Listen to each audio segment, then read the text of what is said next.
তৃণমূল এখন সমুদ্র কিছু করতে পারবে না, এক একটা ঢেউয়ে আছড়ে দেবে আছড়ে দেবে আছড়ে দেবে। রামকৃষ্ণ পরমহংস দিয়েছি বলেছিলেন টাকা মাটি, মাটি টাকা। টাকাটা নিলে ওটা মনে রাখাবে, ওটা ফুরিয়ে যাবে, কিন্তু একবার যদি আপনার সম্মান কেড়ে নেয়, চরিত্র নষ্ট হয়ে যায়, তা আর ফিরে পাওয়া যায় না।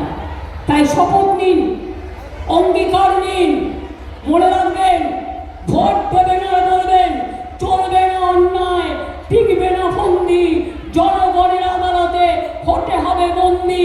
আমাদের বন্দি করেছ, এসআইআর করেছ, এরপর এনআরসি করবে, এরপর ডিটেনশন ক্যাম্প করবে, আমরা থাকতে আমি এসব করতে দেব না।